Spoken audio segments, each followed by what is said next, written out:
let's just get into it. There is a fight within the deep state taking place right now.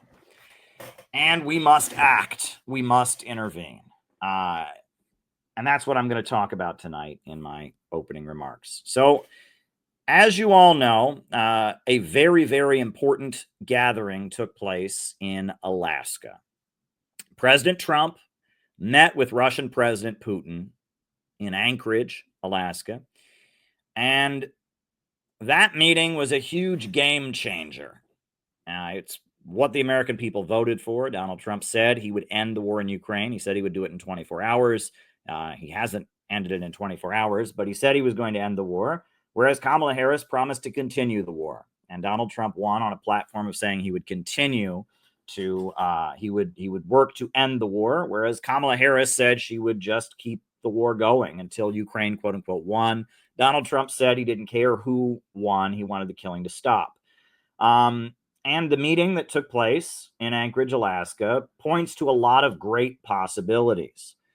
And in the aftermath of that meeting, some very important things have happened. One is that John Bolton, the former national security advisor to Donald Trump in his first term, one of the main architects of the U.S. invasion of Iraq, an outspoken neoconservative, had his home raided by the FBI. And it looks like he may be charged for his lies about Russiagate. That is huge.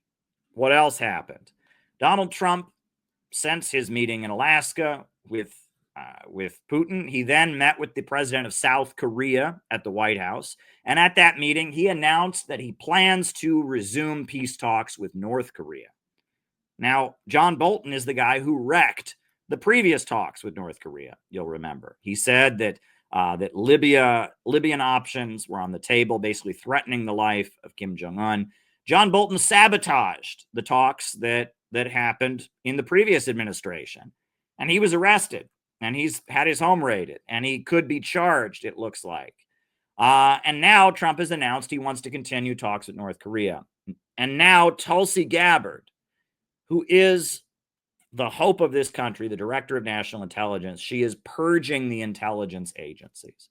And she is stripping the people who pushed the Russiagate hoax, the idea that Trump was working for Putin. She is stripping them of their security clearances. This is a really big deal. MSNBC and the Wall Street Journal are furious about this, absolutely furious about this. And they're trying to make it sound like Tulsi Gabbard is outing CIA operatives, and they are absolutely furious about this. And John Ratcliffe, who is the head of the CIA, is absolutely furious about this. But Tulsi Gabbard is going through the intelligence agencies, and all the people that worked for the CIA, that worked for the intelligence agencies, that made up and pushed this lie that Russia interfered in the U.S. elections and rigged the elections for Trump in 2016. She's stripping them of their security clearances. She already revealed the records showing that they lied and that Russiagate wasn't real. Now she is stripping CIA agents who were involved in spreading that of their security clearances. That's very, very big. That's a very, very big deal. In addition to that, Donald Trump is openly discussing labeling the Muslim Brotherhood as domestic terrorists or as foreign terrorist organization. That's a big deal as well. And there are some big possibilities right now. Right now, there is the potential for the war in Ukraine to end. There is the potential for the Bering Sea bridge or tunnel to be constructed, connecting us to the rising new economy in the East, establishing distance from NATO. There is the potential for peaceful reunification of the Korean Peninsula and peace on the Korean Peninsula, U.S. troops leaving South Korea. But at the same time, there are horrendous threats against Venezuela, which are pretty horrible. This is a crazy, crazy moment. So we need to understand what is taking place. Well, the most important thing to understand is that John Bolton must be prosecuted. As somebody who has worked with people who've been in our prison system, as somebody who maintains a Christian attitude, doesn't seek vengeance, I can't say I want John Bolton to go to jail, but I can say that I would like him to be prosecuted. Why? Because John Bolton is a neoconservative. And as a neoconservative, he believes that regime change wars are necessary, that it is the duty of the United States to overthrow governments around the world. And as a follower of Leo Strauss, he believes that it is okay to lie and deceive the U.S. public to do it. And he did that during the administration of George W. Bush. He cooked up a pack of lies that led the USA to invade Iraq. They said Iraq had weapons of mass destruction, and they didn't. Iraq did not have weapons of mass destruction. They said that Iraq was involved in 9/11. It wasn't. And they lied to the American people. They lied to the world, and they invaded Iraq and killed at least 100,000 people. And Iraq has been devastated ever since. And millions of Iraqis have fled the country as refugees. This is murder. This is murder on a massive scale because he believes that it is the mission of the United States to overthrow governments around the world and spread freedom, and that it's okay to lie in order to carry this out. It's a noble lie because the masses of people are just too stupid, and the philosopher kings must spread freedom. Because of that, he killed hundreds of thousands of people. He's a mass murderer, and he should go to prison for, well, I shouldn't say he should go to prison. Again, I don't want to be a vengeful person, but he should be prosecuted for what he did. In addition to that, more recently, he lied about Russiagate. And he said that Trump, his victory in 2016, was the result of Russia interfering in the U.S. elections. We now know that Russia did not interfere in the U.S. elections. Russia thought that Hillary Clinton would win. They had all kinds of information about Hillary Clinton they could have released and did not. They expected Hillary Clinton to win, and they sat on the info they had on her. They knew about her mental illness. They knew about her addictions. They knew about all kinds of stuff, and they sat on it because they expected that she would win. They did not interfere in the elections, and that twice Obama went to the intelligence agencies and asked them if the U.S. Elections were being interfered with by Russia, and twice they said no. And after that, Obama went back to the intelligence agencies and said, I want a different answer. I want a different answer. And this lie, I mean, first of all, it hurt President Trump. It made him look like he was an agent of a foreign power, like he was, he was a puppet of Russia. But it set the stage for a war. This war in Ukraine would not be happening without the Russiagate lie. It wouldn't be happening without the Russiagate lie. You have to remember that. The Russiagate lie made it difficult for Trump politically to meet with Putin. It put Trump in a situation where his entire relationship with Putin was from a position of weakness. Trump said that Russia didn't interfere in the elections. Then he had to take it back. He was afraid. And then, Trump couldn't, increase U.S. trade with Russia. He couldn't lift sanctions. Obama put all kinds of sanctions on Russia for allegedly interfering in the U.S. elections. Well, it turns out that didn't happen, and Obama knew that didn't happen, but those sanctions are still in place to this day. And Trump ended up sending lethal aid to Ukraine, something that he would not have done if he wasn't from a defensive position, accused of being soft on Russia. And then the FBI claimed that the Hunter Biden laptop scandal was Russian propaganda. It wasn't. It wasn't Russian propaganda. It was true. And the New York Times has admitted this. And no one would have ever thought that the Hunter Biden laptop scandal was Russian propaganda if it wasn't for the Russiagate hoax, if we weren't already told, oh, Russia's trying to rig the election. So the FBI went to Facebook, and the FBI went to Twitter, and the FBI went to all of the social media outlets and all the mainstream media outlets and said, don't report on this story that shows Joe Biden is corrupt because of the fact that it's Russian propaganda, when they knew it wasn't. All of this flows from Russiagate. And then Joe Biden got into office, and Trump was removed in an election that he should have won. Voters said if they had known about the Hunter Biden laptop scandal, they wouldn't have voted for Biden. Regardless, Biden won the election, an election that basically was won because the FBI was spreading Russiagate propaganda. And once Biden got into office, he escalated the threats against Russia, and all of that led to where we are today. This war in Ukraine would not have happened without John Bolton and his cabal of neocons lying and saying that Donald Trump was an agent of Russia, that Russia interfered in the elections. The Russiagate hoax is essential in causing the war in Ukraine right now. So John Bolton should be prosecuted. He and other people in the intelligence agencies conspired to create more tension between the United States and Russia, to escalate the situation in Ukraine. And now the body count has been rising. Hundreds of thousands of people are dead because of John Bolton's lies. He did it in Iraq, and now he did it with regards to Russia. And he and other people in the CIA and in the intelligence agencies lied in order to create a war. And John Bolton being prosecuted would set a precedent that lying to get us into a war is a crime. It's not allowed. The U.S. has lied. The U.S. government has lied for every major war. Every major war starts with a lie. The Gulf War began with the Naria testimony and the little girl crying and saying, "Oh, they're taking babies out of incubators." It was a lie. All right. The bombing of Serbia was a lie, and it started out with claims that they were committing genocide against ethnic Albanians in Kosovo, and the UN has admitted that there was no genocide. There were war crimes on both sides, including atrocities by the CIA and Saudi-backed Kosovo Liberation Army, but there was no genocide. Milosevic did not commit genocide, and that was a lie. And they lied about weapons of mass destruction in Iraq. They have lied and lied and lied and lied.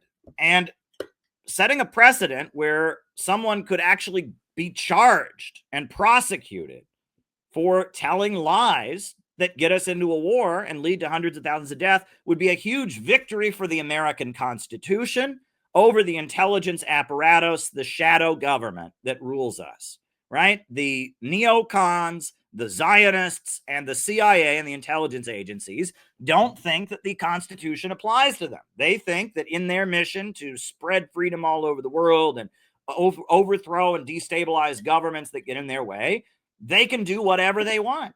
And if John Bolton were actually to face a criminal prosecution for what he did with Russiagate, that would be a huge victory for the working families of America.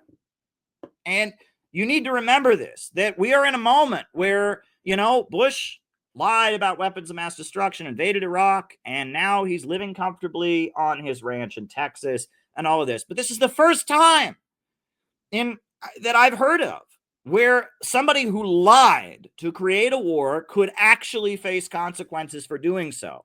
This could happen, and Tulsi Gabbard is in the process of making it happen. This is big, and that is what you need to understand. That is a huge thing, and that is why the so-called left and the so-called peace movement joining the Trump derangement hysteria right now is absolutely criminal. So at the same time that we're seeing a moment where the neocon cabal that has pushed us into wars, the former Trotskyites, the followers of Leo Strauss, the ultra-Zionists that have gotten us into wars, where they're actually facing pushback, where there's actually potential for ending the war in Ukraine, establishing better relations with Russia, building the Bering Strait Bridge. All of this stuff is in the moment. What has happened? The socialist movement, the communist groups have decided to align themselves with the Muslim Brotherhood. Let that sink in for a moment. Now, that sounds crazy. What are you talking about, Caleb? This sounds like some kind of right-wing podcast. You're talking about the Muslim Brotherhood. The Muslim Brotherhood is a religious organization that was formed in Egypt in the 1920s by a cleric who visited the United States. He was a Muslim, and he visited the United States, and he loved the United States. And he said that America is more Muslim than the Arab countries because in America, we pave our roads. In America, we have income tax. In America, we're more Muslim than the Western countries. And his main opposition, his main enemy was communism, because communism was atheistic, and communism sought to build a planned economy. And the Muslim Brotherhood is a group of what they call westernized Sunni Muslims who believe in free market capitalism and also think that Arab nationalism and communism is the main threat. And they were used by the United States in the 1950s. The USA started funding them in Egypt to start working against Abdel Nasser, the Arab socialist leader of Egypt. And it's a big wing of Islam in the Middle East. And right now, the Turkish government is led by Erdogan, who comes out of the Muslim Brotherhood tradition. The government of Qatar and the Al Jazeera TV network come out of this tradition. And for decades, the Muslim Brotherhood, these westernized Sunni Muslims who love free market capitalism, they have been used by the United States to destabilize the Middle East. And they waged uprisings in Syria to try and bring down the Syrian government. They tried to overthrow Gaddafi. And they are a group of terrorists and extremists who are useful to the United States because of the fact that they are in favor of free market capitalism. And they oppose Arab nationalism. They oppose Islamic socialism. They oppose Shia Muslims. They hate Shia Muslims. They call them Shia apostates. They hate Iran. And they want to spread free trade and free market capitalism all throughout the Middle East. They're a group of anti-communist extremists, and they tend to be funded by the merchant class, right? In the Middle Eastern countries, the capitalists tend to divide. You'd have some capitalists that are tied in with the state and the military, and they're the ones that tended to back Arab nationalism and favor an alliance with the Soviet Union. And then you have a layer of merchants and business owners that tend to believe in the free market and tend to be very anti-communist and ultra-religious, and they align with the United States, right? Yes, Egypt built the Aswan Dam in coordination with the Soviet Union, the biggest electrical facility in the Middle East, wiped out illiteracy and electrified all of Egypt, and the Muslim Brotherhood was used to oppose it. The Muslim Brotherhood is a pro-imperialist grouping, and I saw this after the Egyptian coup. The socialist group I was in met with the Muslim Brotherhood lawyers in New York City, and they openly told us, we want Egypt to be just like America. That is what we want. That's what they want. And you talk to the Muslim Brotherhood, they are the most pro-imperialist, anti-communist, anti-Russia, anti-China, anti-Iran people. However, they are Muslims, and they happen to oppose Israel, just like all Muslims do. And actually, Hamas began as the Muslim Brotherhood in Palestine, because the Palestinian resistance was funded by the Soviet Union. The Popular Front for the Liberation of Palestine was a Marxist-Leninist organization. The Democratic Front for the Liberation of Palestine was a Marxist-Leninist group. Yasser Arafat was trained and funded by the various Arab nationalist and Marxist governments. Because of that, Israel helped create Hamas, because Hamas was the Palestinian wing of the Muslim Brotherhood, and they're so anti-communist and so free market, and they wanted to use the Muslim Brotherhood against the Palestinian resistance. Well, now Hamas is the leader of the Palestinian resistance. And the Muslim Brotherhood is completely pro-imperialist, and they were essential. They were essential in the Arab Spring. You remember the Arab Spring. 2011, Barack Hussein Obama was president, and with social media, they made the suicide of a Tunisian fruit seller go viral, and they created mass protests, and Al Jazeera promoted them, and social media promoted it, and all over the Middle East, you had unrests and rebellion and chaos, first in Tunisia, then in Egypt, and then it spread all over the region. And it was engineered by American intelligence. And what happened? The government of Libya, that had the most prosperous country, the most highest living standard in the African continent, was destabilized and overthrown. The Syrian Arab Republic was cast into civil war, and the Muslim Brotherhood was an essential part of making that happen. They spread instability and chaos, they promote violence, and they are agents of American imperialism. However, the socialist movement in America has decided to become a vehicle of the Muslim Brotherhood. It is absolutely insane. The Muslim Brotherhood, because they are agents of the United States, they believe in the free market, they facilitate free trade, etc. A lot of Muslim Brotherhood aligned Muslims, wealthy Muslims from across the Muslim world, across the Middle East and Africa and Indonesia and other Muslim countries, study at the Ivy League schools. right? And the Ivy League schools play an international role for the United States. Harvard, Yale, Columbia, these schools are very, very important. This is where young Muslims come to America. Young people from across the world, not just the Muslim countries, but across the world, come to America, and they become assets of American intelligence, and they fall in love with the United States. And so having protests against Israel on the Ivy League campuses is essential for American intelligence. They need Muslims to come here and see that America allows people to disagree with Israel, see that America is a country where Muslims freely practice their faith. However, the Ivy League schools are also run by Zionists, right? Believe it or not, right? They have ethnic quotas now at American universities. They choose your race. They let you in on the basis of your race, right? We have so many black people. We have so many Arabs. We have so many.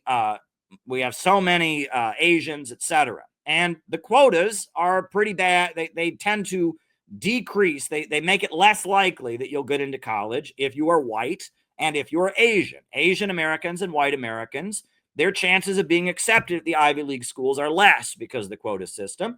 Well, little known fact, among the whites, the people who are described as whites at Harvard and Columbia and Yale, almost all of them are Jews. Almost all of them. There are very few non-Jewish whites. They don't have a quota for Jews. They only have a quota for whites. And Jews are considered as white. And almost all the whites at Harvard, almost all the whites at Yale, almost all the whites at Columbia are Jews. And they tend to support Israel. So the Ivy League schools, almost all the white people there are Jews and Zionists, right? And so they've got a little bit of a problem, right? On the one hand, they need to recruit young Arabs and young Africans and young Indonesians and young Muslims from around the world to love America and show that America is friendly to Muslims. On the other hand, they need to make sure that those Zionist donors and Zionist alumni and Zionist people on the board and Zionist trustees don't get their feelings hurt. And so the Ivy League schools have become a center of a push and pull. The Muslim Brotherhood and the CIA want there to be big anti-Israel protests for international purposes. Meanwhile, the Zionists don't want there to be any anti-Israel protests on the Ivy League schools. They want the Ivy League schools to never offend and question Israel. So there's a push and pull going on. And of course, who does the protesting in America, right? If you have leftist protests going on, who does it? The communists, the socialists. And so we now have a weird situation where the Democratic Socialists of America, which is an organization that was created by CIA-aligned Trotskyites, Max Shachtman, Michael Harrington, Irving Howe, the Partisan Review crowd, they are now in an alliance with the Muslim Brotherhood, the main assets of American intelligence in the Muslim world that are anti-Israel because they're Muslims but hate Iran, were key in overthrowing the Syrian Arab Republic, were key in overthrowing the Libyan government. I mean, they're just agents of American imperialism. They are in bed with Democratic Socialists of America, and they are staging the Palestine movement. And you'll notice that many of the top voices of the so-called Palestine movement are Muslim Brotherhood aligned intelligence assets, right? Mahmoud Khalil, who Donald Trump tried to deport for leading protests at Columbia University. He has been an American intelligence and British intelligence asset for many years. He was key in bringing down the Syrian Arab Republic. When the government of Syria was overthrown, the new government has enabled the Israelis to use their airspace to attack Iran. So Mahmoud Khalil is an intelligence asset. Zoran Mamdani, possibly the next mayor of New York City, his wife is also a Muslim Brotherhood intelligence asset who's been involved in all kinds of regime change wars and regime change operations around the world. Linda Sarsour, who is the token Muslim of the Democrat Party of New York City. Linda Sarsour, she had protests in New York City when Donald Trump bombed Syria, not opposing the bombing, but saying he didn't do it enough because he's in bed with Putin, pushing the Russiagate hype. So the socialist movement, the Democratic Socialists of America, has entered this weird alliance with the Muslim Brotherhood. because the Muslim Brotherhood needs there to be protests on the campuses at the Ivy League schools, and that's what the liberal CIA wants. DSA and the Muslim Brotherhood are almost synonymous. And that makes no goddamn sense because the Muslim Brotherhood believes in free market capitalism. And they believe that socialist planned economies, Arab nationalism is contrary to Islam. They want the Western system in the Middle East. Doesn't make any sense, but that's the situation we're in.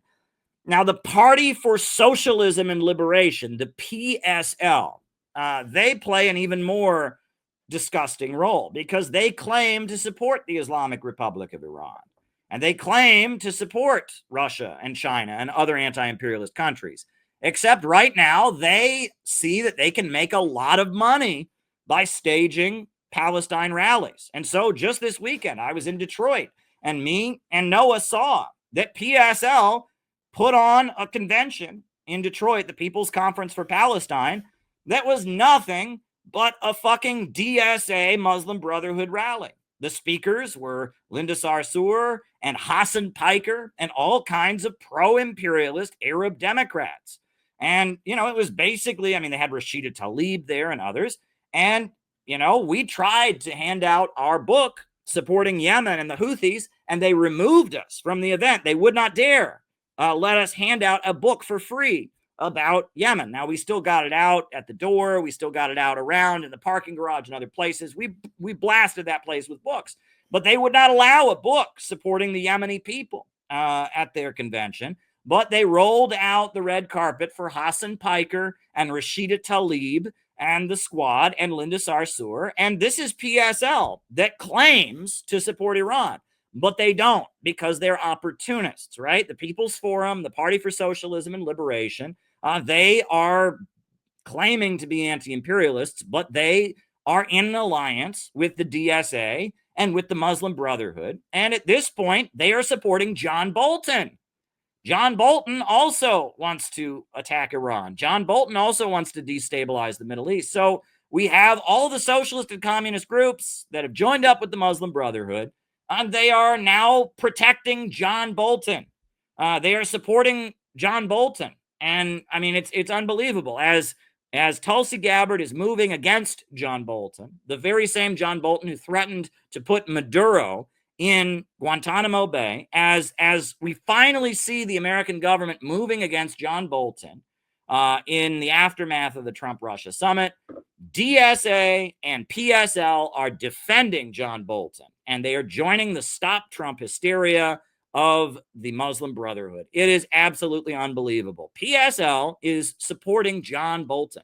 And that is one thing we need to keep in mind. The socialist groups have entered an alliance with the Muslim Brotherhood, with a terrorist organization that murdered Gaddafi, that destroyed Syria and created hundreds of thousands of refugees. The socialist and communist groups are functioning as assets of American intelligence.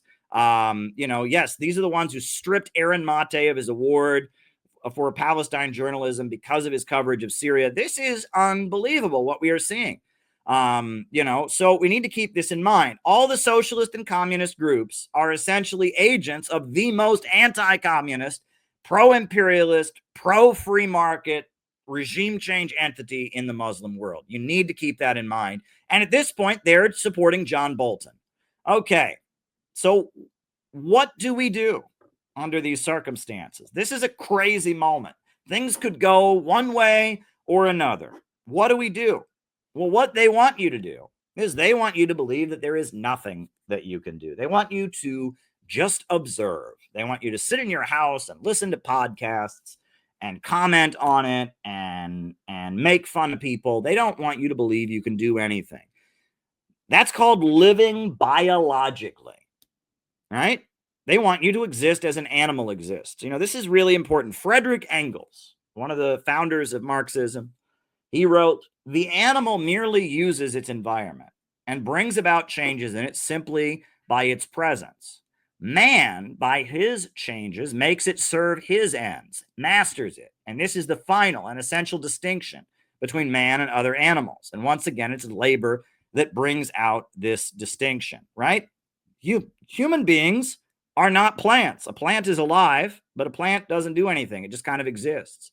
A dog is alive, but it doesn't really do much. It barks, it eats its food, it exists, right? But what defines humanity is that we have the ability to change the world around us, to innovate, to make big decisions, to force the environment to serve us, to change and recraft the world. We have the ability to be creative.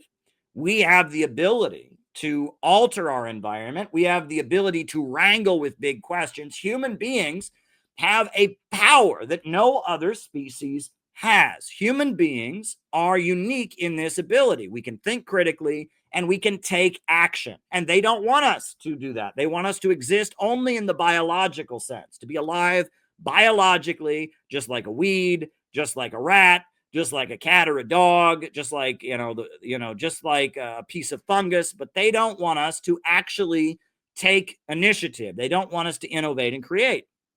However, the entire history of human civilization has been understanding that we can live not simply in the biological sense, but embrace our humanity. Genesis in the Bible says, be fruitful, multiply, and replenish the earth and have dominion, right? That is what Genesis clearly says, is that human beings, we have the ability to replenish the earth. We have dominion, and we can create and change the world. We can craft the world in our own image. We can master our environment and change the earth. No other species is capable of doing what we're capable of doing, right? In just 5,000 or 6,000 years, we've gone from hunter-gatherers in the woods to space travel and iPhones, right? Ants make their ant farms the same way for thousands and thousands and thousands and millions of years. And beavers make their beaver dams the same way for millions and millions of years. And beehives look exactly the same. But human beings are innovators, right?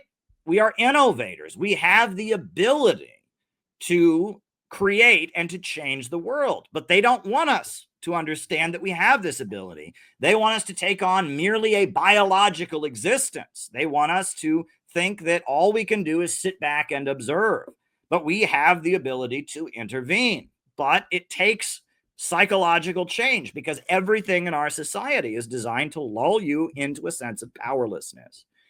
And you can go even further. The Abrahamic faiths, Islam, Judaism, and Christianity, they have different traditions.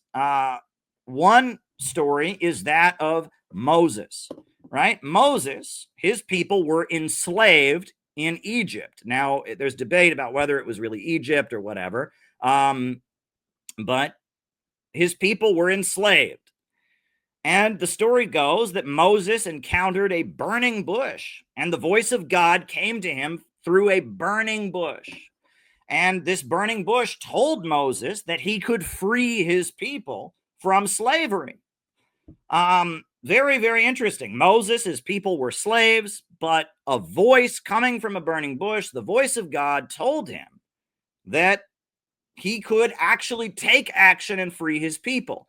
And when Moses spoke to the burning bush, he said, when I come to the children of Israel and say unto them, the God of your fathers hath sent me unto you, and they say to me, what is his name?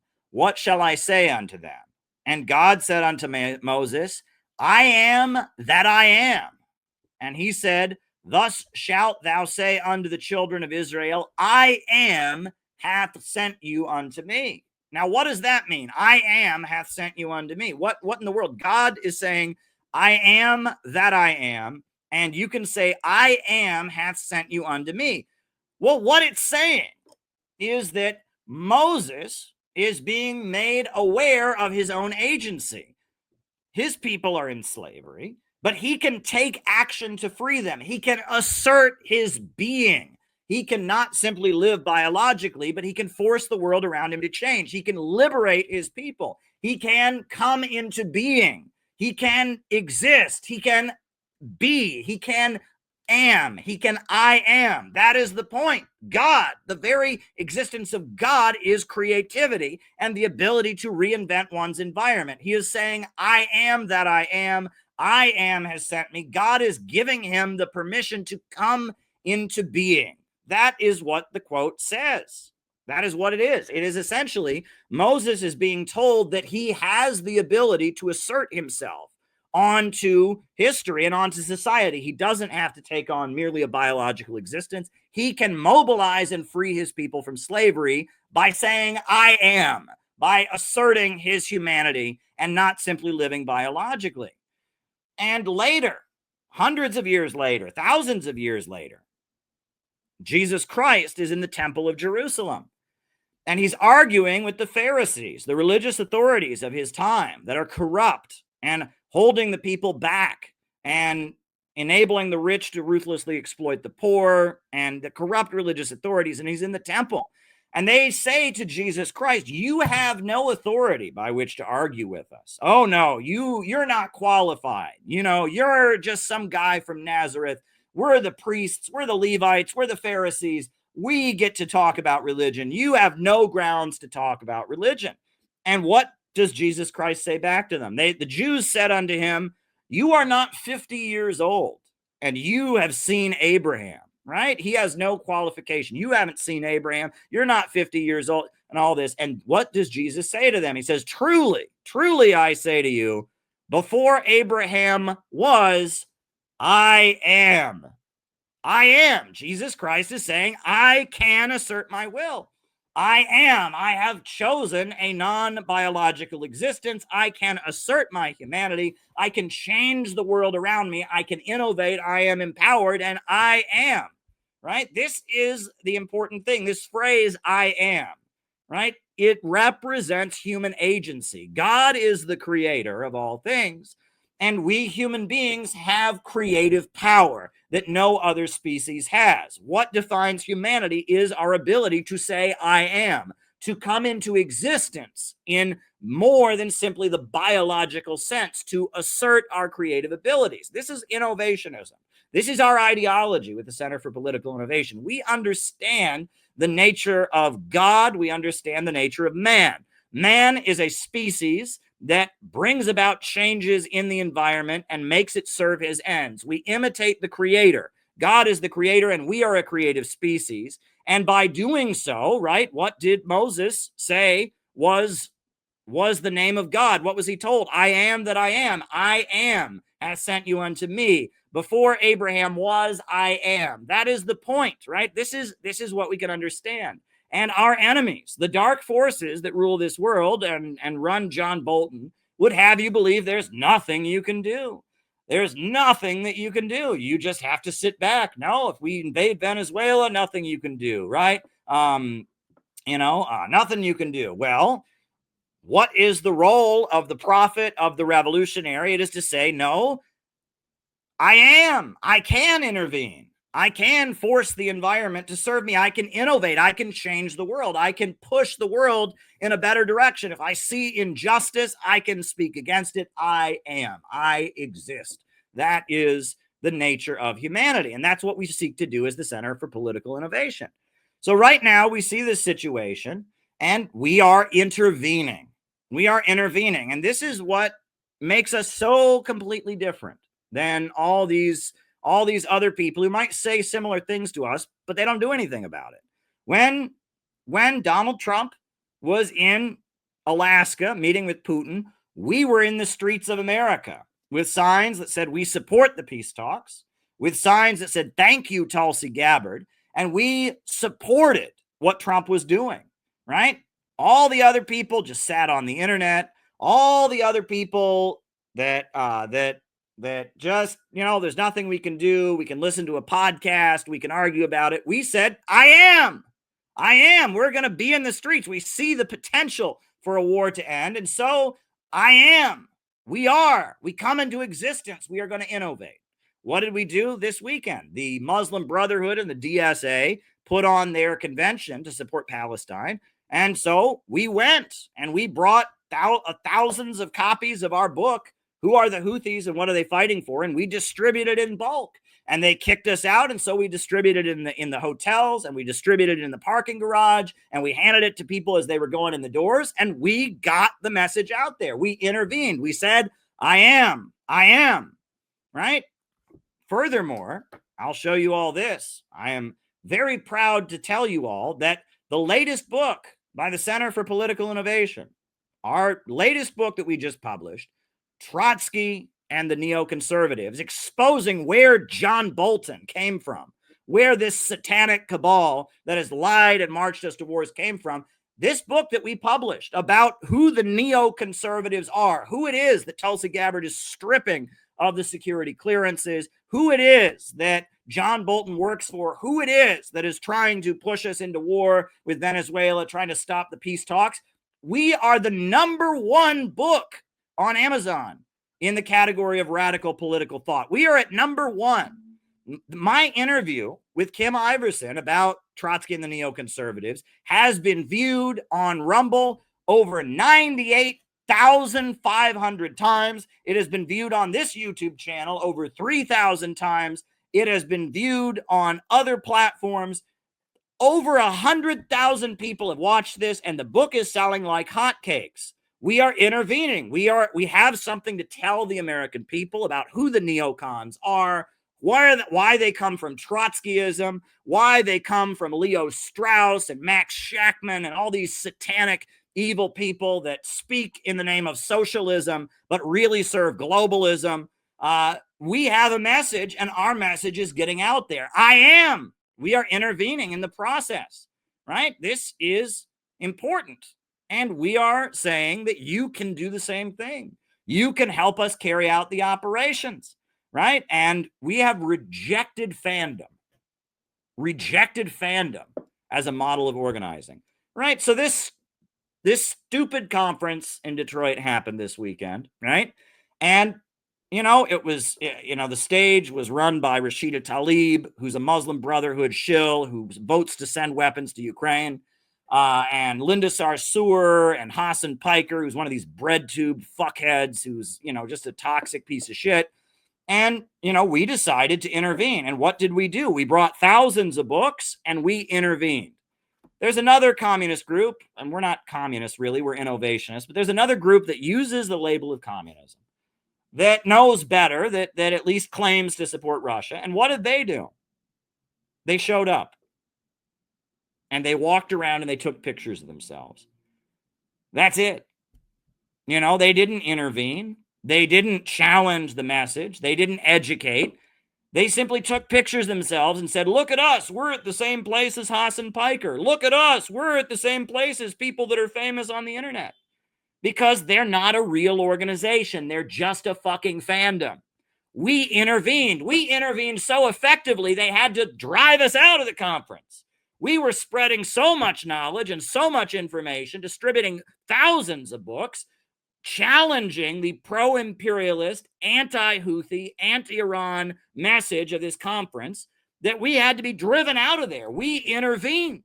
Whereas the fandom builders, the grifters with their social media thing, what did they do? They walked around and took pictures of themselves. Oh, look at us. We're almost as famous. We're almost as famous as Hassan Piker. We're in the same place as someone who's famous on the internet. Oh, boy. Oh, boy.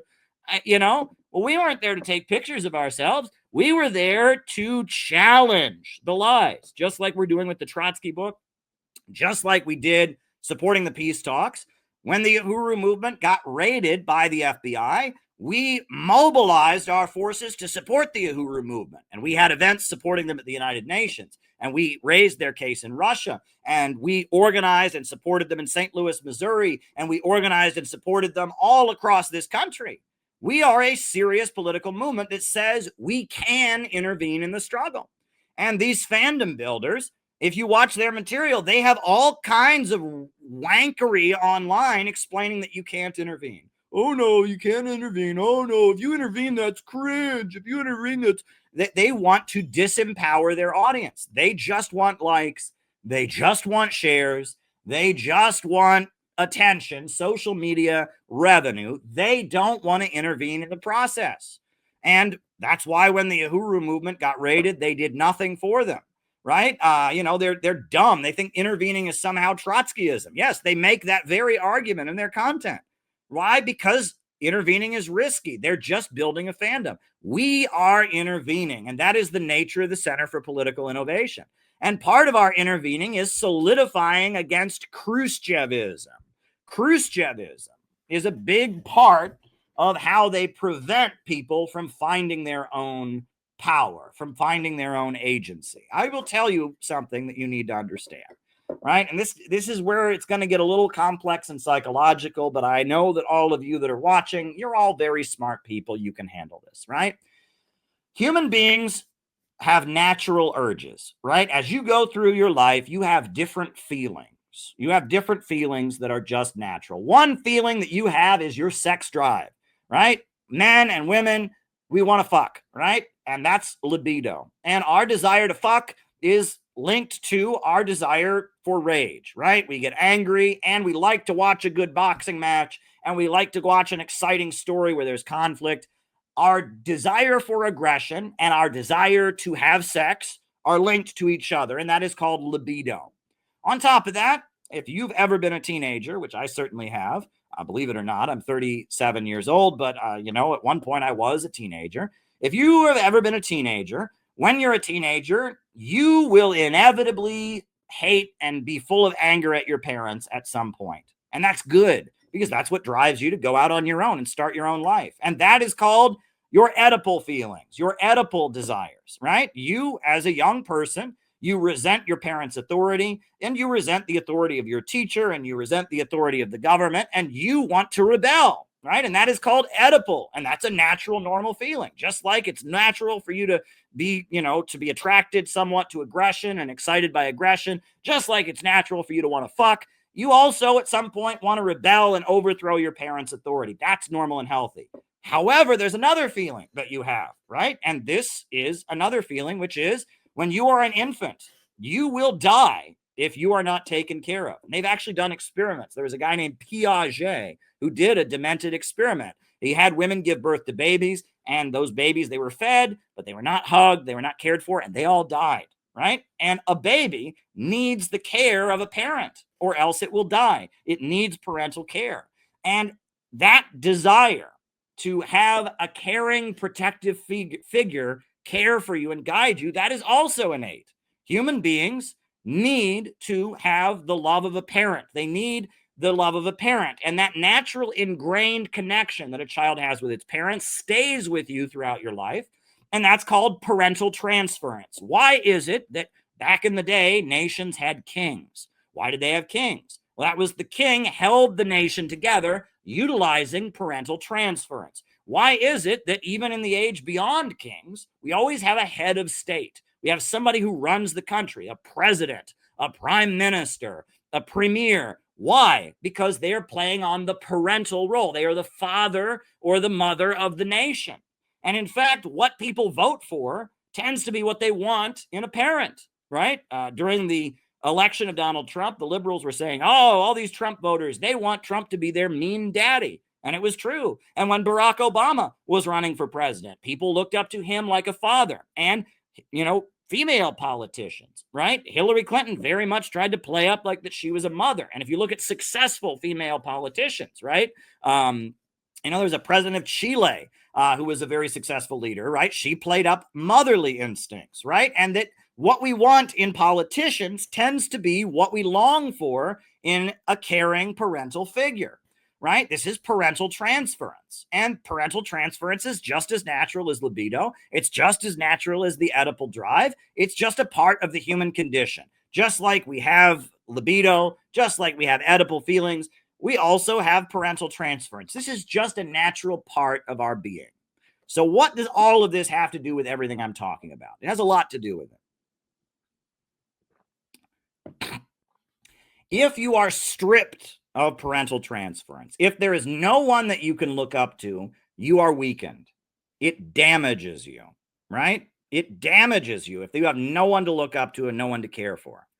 Meanwhile, what was it that was used to overthrow feudalism, right? When capitalism was emerging from feudalism, what was utilized to bring down the French king and overthrow king? It was Oedipal and libidinal desires. The color red was the color of the French Revolution. And the people went out and they wore their red caps and they cut off the head of the king, right? And what was utilized, and you go through all the revolutions that brought capitalism into the world, they tapped into people's Oedipal and libidinal desires, right? Their desire to rebel against their parents and break free from their tyrannical father or their tyrannical mother, and their desire to unleash their anger and rage and aggression and their sexual desires, right? And that's just a fact, right? And, it was smart, right? In feudal society, people are very, very controlled. And as capitalism was emerging, they said, kill your parents, let your sex drive out, let your anger out. Very smart.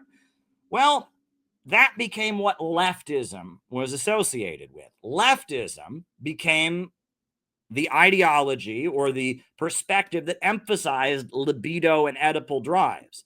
Meanwhile, conservatism became associated with parental transference, right? Why is it that, in France, the monarchists, they called themselves the party of order, and the conservatives in France were always trying to bring the monarchy back? Why is it that the traditional family is something that's emphasized by conservatives? Conservatives always say family values, right?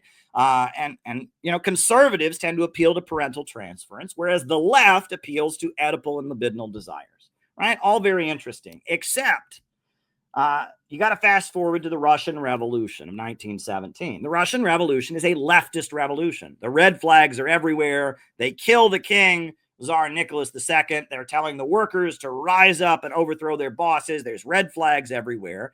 But after a while, that doesn't fly anymore. After a while, that doesn't fly. And who emerges? Stalin. Stalin emerges to be the leader of the country. And Stalin takes on the persona of a czar, right? Stalin is the good king at the top. And during the Second World War, when Russia faced an onslaught that we cannot even imagine, when 27 million people were killed, and the Russian people were starving and desperate and dying, what was it that empowered them to resist the foreign invaders? Was it Oedipal? Did they fight the Nazis on the basis of wanting to kill their parents? No. Did they fight the Nazis on the basis of loving blood and killing? No. They fought the Nazis on the basis of parental transference. Stalin was the father of the country, and he spoke over the radio, and he incarnated the spiritual power of the Soviet people. And furthermore, he brought back the Russian Orthodox Church, because a source of strength that is very, very powerful is the power of God, our Father in heaven, right? And Stalin brought back the Russian Orthodox Church, and Stalin played the role of a fatherly figure. And it was that parental transference, that desire to defend our home, that desire to defend our country, that desire to protect the nest. This is our land. These are our people. That became the basis upon which the Soviet state was able to repel the Nazi invasion and engage in one of the most heroic military battles of all history, on the basis not of libido, not on the basis of Oedipal desires, but rather on the basis of parental transference, on the basis of Stalin as the father of the nation, on the basis of God, the creator of all things. That is how the Soviet people heroically repelled the Nazi invaders. That's how they did it. Right. And they made a film during the war about Ivan the Terrible, a great czar that held the land together. And they brought back the Russian Orthodox Church, and they began promoting Russian Orthodox Christianity. And it was on the basis of that bond that is created by family and community and nation. That's what held them together. They moved away from the libidinal and Oedipal aesthetics, and they adopted more of the parental transference aesthetics. Well, that's what the Trotskyites did not like. That's what the Trotskyites did not like. And what happened? After the Second World War, the Soviet Union rebuilt itself once again, and Eastern Europe joined with the Soviet Union. Eventually, China joined with the Soviet Union. But then what? Khrushchev, the leader who came after Stalin, got up before the entire world, before the global communist movement, and said, your father is evil. Your father, Stalin, the man who held this nation together, the voice that was on the radio as we endured this horrible war, the man who brought back the Russian Orthodox Church, the man who became the symbol of our national struggle against the invader, he was just in it for himself. He was greedy. He was selfish. And Khrushchev destroyed the connection, the spiritual bond that the Soviet people had with their leader, with Stalin. And they burned up those feelings of parental transference. And that led to a wave of demoralization that brought down the Soviet Union. But it was very, very effective. And that's what my book on Khrushchevism is about. This is what they want you to do. They want you to just completely give up hope. They want you to not believe in God. They want you to not have a connection with a higher power. They don't want you to have any leaders you can follow. They don't want you to develop a sense of loyalty to a community, to a family, to a nation. They want to render you powerless by taking away your connection with love and authority, and they want to amp up your libidinal and Oedipal impulses to destroy other countries. And that's what Trotskyism is. Trotsky's desire for permanent revolution was just Oedipal and just libidinal, and Trotsky was horrified by the restoration of parental transference and a government that emerged that brought people in to be loyal to the family, to the community, to the nation. Right? And Trotsky, of course, hated the Russian Orthodox Church, and that this is a push and pull. And that the reason that John Bolton, who's an arch conservative and a defender of capitalism, has been trained by Trotskyites is because the Trotskyites discovered that their libidinal and Oedipal desires could, and their skill at manipulating people's rage and resentment could be very effective in destabilizing and overthrowing countries. And that's how they brought down the Eastern Bloc, the Soviet Union. They had color revolutions, Trotskyite, libidinal, and Oedipal revolutions. And now they have on Netflix, they're constantly inoculating you against any mass movement. They're trying to convince you to be an atheist, to not believe in God. They're trying to convince you that any revolutionary organization that might emerge is actually a cult, and it's a cookbook, it's awful. And this is the game that they are playing, right? In order to resist, in order to change the world, you can't do it alone. You got to work with other people. In order to say I am and assert yourself into the historical process, you need connections with other people. And they want to sever those connections. They want to break down any sense of community, any loyalty, any feelings of community and bond. They want to prevent you from saying I am. And by preventing you from saying I am, they can then rule over you and reduce you to a biological existence. This is all very, very important. This is all very, very important, and that's why the Center for Political Innovation exists.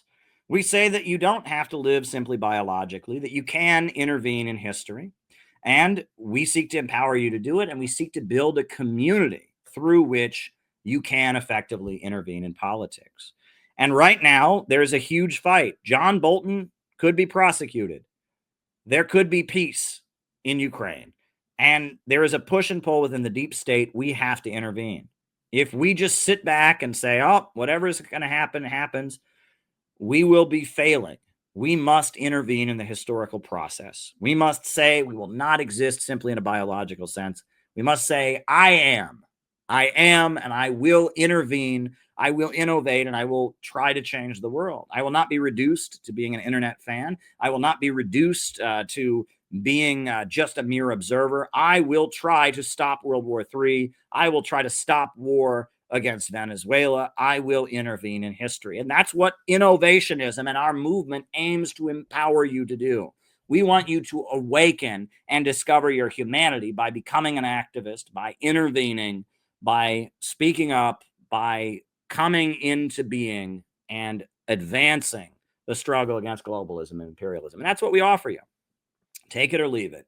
Join our movement or don't. But that's what the Center for Political Innovation can offer you. Other organizations want you to pay money. They want you to observe on the internet. We're not here building an internet fandom. We're trying to build a cadre of people, an organization of dedicated people who will intervene in the historical process.